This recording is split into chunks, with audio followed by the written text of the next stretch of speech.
Bonjour, bienvenue dans ce tutoriel. Aujourd'hui nous allons voir, on va corriger le TP numéro 1 en mode console. Du coup, ce qu'on va faire pour aujourd'hui, on va essayer un petit peu de récupérer les informations du client lorsqu'il a fait son commande. Et à la fin, on va récupérer toutes les informations que le programme doit afficher au client. Pour ce faire, je vais te recommander sincèrement de t'abonner dans notre chaîne. Activer la cloche de notification. C'est pas pour rien que tu actives la cloche de notification. Et parce que lorsqu'on va publier la prochaine vidéo, tu seras informé automatiquement qu'il y a une nouvelle vidéo qui est là. Du coup, j'espère qu'on doit aller déjà très rapidement. Pour commencer, lorsque vous allez ouvrir Visual Studio, vous allez vous retrouver dans un menu qui se ressemble à celle-ci. Attends un peu, je capture, comme ça vous allez voir.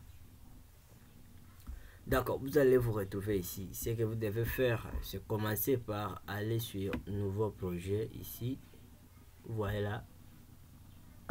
Nouveau projet. Maintenant, vous cliquez là.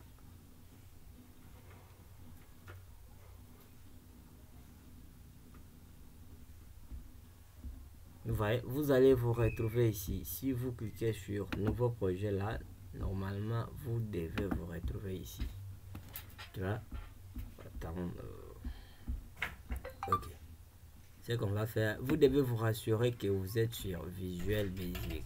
Or, Visual Studio contient aussi pas mal de langages de programmation. En fait, il y a des programmations web, il y a des programmations, en fait, c'est pas mal de langages.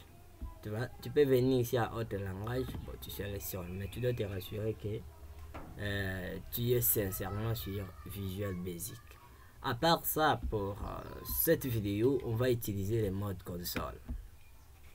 Il faut que le mode console ici soit sélectionné. Le mode console, vous sélectionnez le mode console. À la fin, vous venez ici, vous renommez l'application. Vous voyez? Si c'est fini, on clique sur OK. C'est quelque chose que nous allons faire.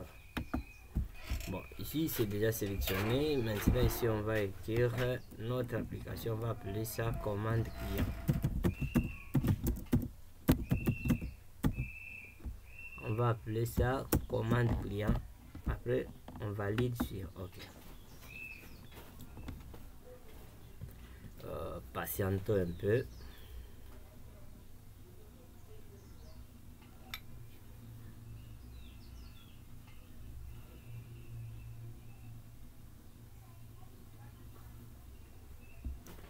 D'accord, pour recommencer ici, on a dit, avant tout, il faut commencer à déclarer des variables.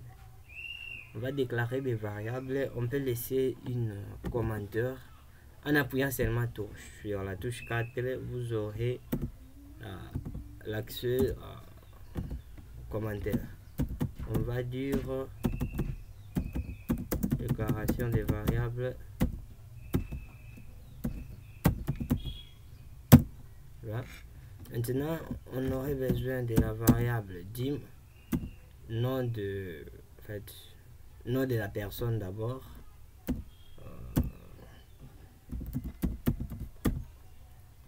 On aura besoin des noms du marchandise que l'acheteur va acheter. On va dire encore. En fait, on peut venir ici en bas ou soit on peut continuer ici là-bas parce que toutes les deux sont des variables de même type. On peut dire encore nom produit. Je peux laisser même là. On va nommer ça des types string. Ce sont des variables de type chaîne de caractères. Maintenant, on va déclarer encore la variable quantité. Quantité. En fait, je peux laisser quant pour ne pas prendre beaucoup d'espace. Quantité prix uniteur. Je peux laisser seulement là-bas. Il y a encore prix total. les D, je vais les nommer. En fait, les trois, ce sont des variables de type chaîne de de type entier, mais de préférence pour mesure de prudence. Je vais mettre ça de type double parce que il se peut que ça contient des virgules. Vous voyez que à ce moment-là, on aurait besoin des variables de type double. D'accord.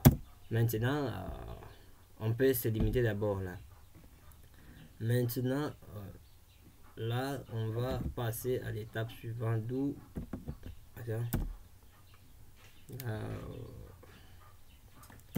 initialisation. On va passer à initialisation. Je vais laisser d'abord de l'espace ici.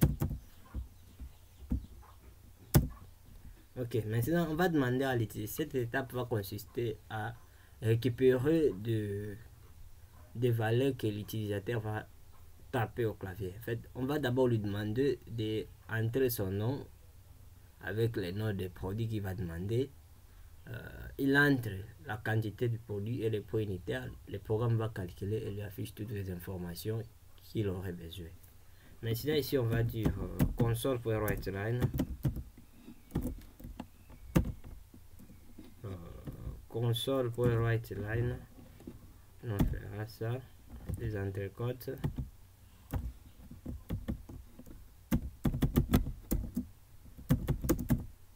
Entrez votre nom.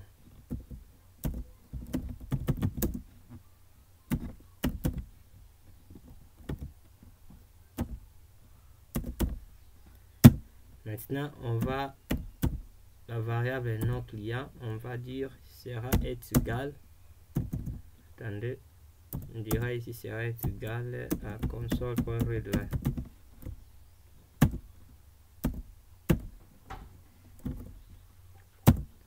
On va déclarer deuxième. On va initialiser la deuxième variable. On dira console toujours avec même expression pour WriteLine. Entre les noms de marchandises demandées.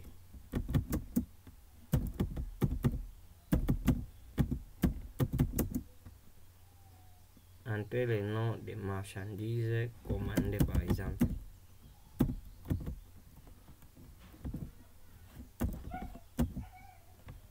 Voilà. Maintenant ici on dira non marchandises, non produit par exemple. On dira non produit sera égal à console.readline.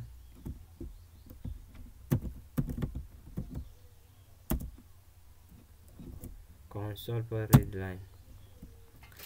Maintenant, on doit dire à l'utilisateur de saisir la quantité ainsi que les points unitaires qu'il a trouvé de l'article qu'il veut avoir. Toujours, on peut utiliser, en fait, on peut faire ça. On va copier-coller là-bas. On fait ça entre les points à quantité. Entre la quantité de... En fait, vous voyez ce qu'on va faire ici, c'est quoi? On va récupérer automatiquement la valeur que l'utilisateur va taper ici. Tu vois, on dit entrer les noms des marchandises. C'est le nom ici qu'il va entrer. On va récupérer ça. Comment récupérer ça? Une fois que faire, tu concatènes, tu mets la concaténation et commercial, disons. Tu fais ça concaténation, après tu récupères ça. Non prod ici. Tu récupères ça, tu viens, tu mets ça ici. Tu dis non prod. Tu mets non prod, tu fermes la parenthèse, c'est fini. Tu as récupéré. Maintenant, tu diras quantité. Quantité sera égale. On va convertir ça d'abord en double. On va dire CDBL. On va convertir en double. Console.readline.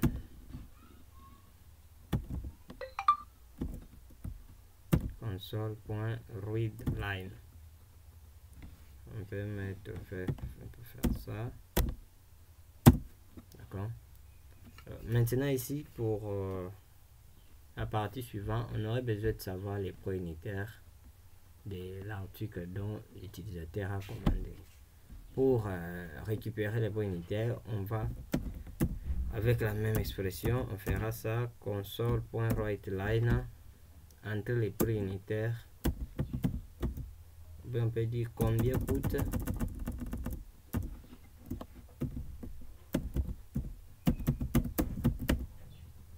on dira combien coûte. Maintenant là, on va récupérer encore la valeur, le nom du produit là-bas. On dira combien coûte. Ça va, combien coûte. Ouais. Là, ça va nous dire combien. Si une fois que l'utilisateur tape, par exemple, BIC, alors le programme va demander combien coûte BIC. Tu vois, combien coûte les BIC, voilà, tout ça. Ici, on peut mettre quelque chose comme ça. Bon, non, on laisse comme ça, on ne sait pas ce que l'utilisateur va taper. Il faut que ça donne combien coûte BIC, d'accord. On doit savoir les points unitaires maintenant. Bon, non, on dit d'abord, oui, point unitaire est égal. CA est égal, on va convertir toujours à double CDBL.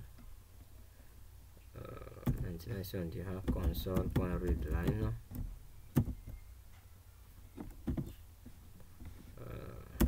ça, oui, ça ne dérange pas. Maintenant, ici, je crois on a terminé avec cette partie là. Maintenant, on va afficher calcul, on va calculer.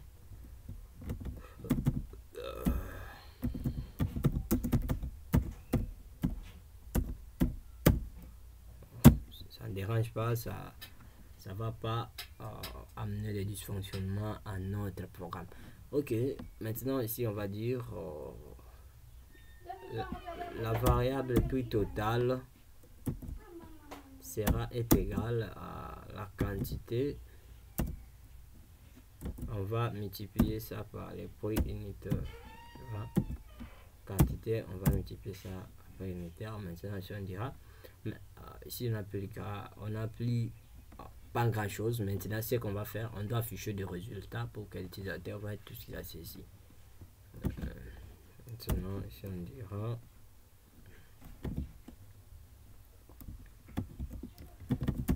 affichage des résultats.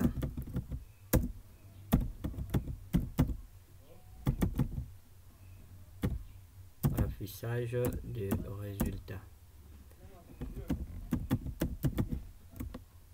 On dira console.writeLine. Tu vois, console.writeLine. Ce qu'on va faire ici, c'est qu'on va commencer d'abord par récupérer le nom d'utilisateur, le nom que l'utilisateur avait saisi dès le préalable. On dira nom CLI. On va concaténer ça. On met comme ça, on laisse d'abord un petit commentaire là-bas. Doit payer.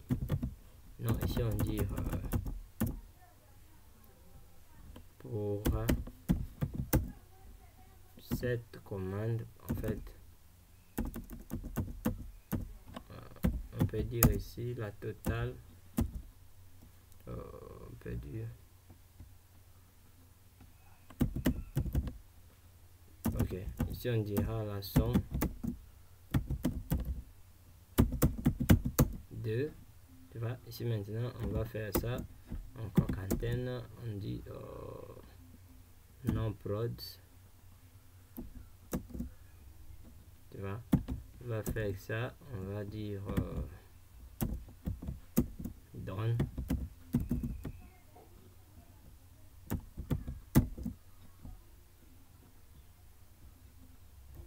ça, on va faire ça.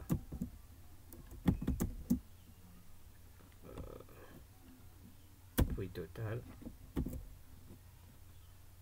on ferme la parenthèse, on dit console.readline.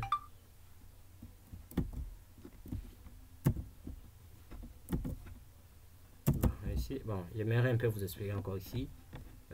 pour maintenir l'écran noir en console.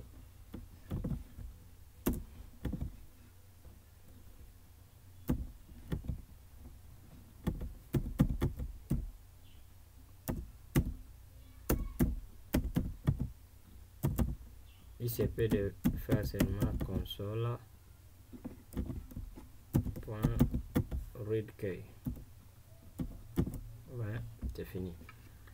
Maintenant, on va passer au démarrage de notre programme. On va voir ce que ça va donner. On va essayer de démarrer d'abord notre programme tous ensemble. Nous allons voir ce que ça va nous donner. Mais avant de faire, je t'invite réellement de vous abonner là-bas dans notre chaîne. Activer la cloche de notification pour ne jamais rater les prochaines vidéos. À bientôt, là, on va commencer à démarrer des formations en ligne, des cours en ligne, d'où il est recommandé nécessairement à tout un chacun d'être parmi nos membres parce que il va recevoir des notifications automatiques. Je vous invite encore de signaler aussi à vos amis, vos frères, vos confrères de rejoindre la chaîne. Alors, on peut aller ensemble, on va essayer de vérifier notre programme, ce que ça va nous donner. Nous allons voir. Vous voyez ici, on nous dit entrer votre nom. Vous voyez, maintenant utilisateur par exemple, il peut entrer Emmanuel, ou bien il peut entrer justement, on peut dire c'est Gani. En fait, disons qu'il a entré Gani. Entrer le nom des marchandises commandées. Gani par exemple, il a recommandé, prenons que savon. Entrer la quantité de savon, tu vois comment ça fait. Entrer la quantité de savon, maintenant Dani va recommander 10 savons par exemple. Combien coûte savon, tu vois? Combien coûte savon? En fait, ici, on dira ça coûte 500 francs. On dit Gani, la somme des savons donne 5000 francs. Vous voyez, ça calcule automatique. Maintenant, ce qu'on va faire avec la prochaine étape, on va ajouter pas mal de choses. En fait, pour que l'utilisateur, s'il y a encore des commandes, il peut cliquer sur continuer et ça passe sur l'article suivant. C'est ce qu'on va ajouter aujourd'hui là.